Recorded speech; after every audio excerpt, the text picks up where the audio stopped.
کہ اکثر جب آپ سنتے کہ بندہ دنیا سے چلا گیا، ایز اے مسلمان یہ ایمان کا تقاضا ہے، ہم جو کچھ ہوتا ہے فی سبیل اللہ معاف کر دیتے ہیں۔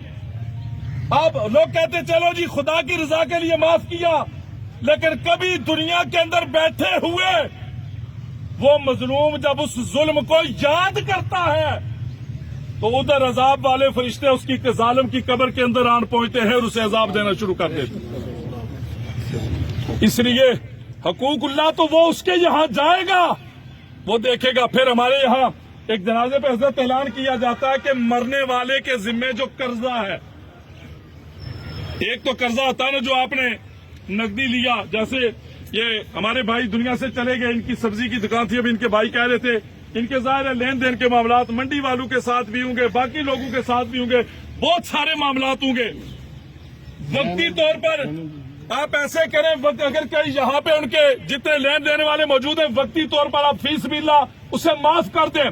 جنازے کے بعد ان کے بھائی موجود ہیں، اولاد موجود ہے، آپ ان کے ساتھ بیٹھے حساب کتاب لیں، اور آپ کو طلب کرنا تھا طلب بھی کر سکتے ہیں، دینا تھا دے بھی سکتے ہیں، لیکن یہ قرضہ تو اولاد چکا دے گی، آپ کا مالی قرضہ اولاد چکا دے گی۔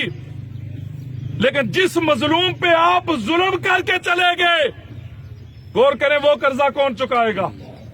آپ کسی کی غیبت کر کے چلے گئے، وہ قرضہ کون چکائے گا؟ آپ کسی کا حق مار کے چلے گئے، وہ قرضہ کون چکائے گا؟ آپ نے کسی کا دل دکھایا، ہمیں کیا پتا دن کے اندر ہم سینکڑوں کام ایسے کرتے ہیں کہ جن کی وجہ سے کئی لوگوں کے دل دکھتے ہیں، کئی لوگوں کے دلوں کو تکلیف ہوتی ہے، وہ قرضہ کون چکائے گا؟ وہ قرضہ کون معاف فرمائے گا؟ وہ قرضہ کس سے معاف کروایا جائے گا؟ کسی کو پتا چلے گا تو کو معاف کروائے گا نا بھائی۔ اس لیے یہ بات یاد رکھیے، یہ برزخ کے معاملات اللہ پاک کرم فرمائے، میرے کریم نے فرمایا پناہ مانگو، اس سے پناہ مانگو۔ بڑے عجیب معاملات ہوتے ہیں میرے کریم، یہ عام قبر ہوتی ہے، چاہے کوئی بڑا لین لاف تھا، کوئی پیر تھا، کوئی فقیر تھا، کوئی شاہ تھا، کوئی گدا تھا، کوئی اعلیٰ زندگی گزارنے والا تھا۔ آپ نے دیکھا ہوگا جب دنیا سے جاتا تو کانا ناپا جاتا ہے، یہی بات ہے نا بھائی۔ کبھی ایسا ہوا کہ 5 کنال میں رہنے والا، اس کی قبر بھی 5 کنال کے اندر کھو دی جائے، اور 1 کوارٹر کے اندر رہنے والا اس کی قبر بھی چھوٹی کھو دی جائے؟ نہیں، وہ کوئی بڑا تھا یا چھوٹا تھا، کانا ناپا جاتا ہے۔ 4 انگلی سر والی سائڈ سے، 4 پیر والی سائڈ سے 2.5 فٹ اس کی گہرائی ہوتی ہے۔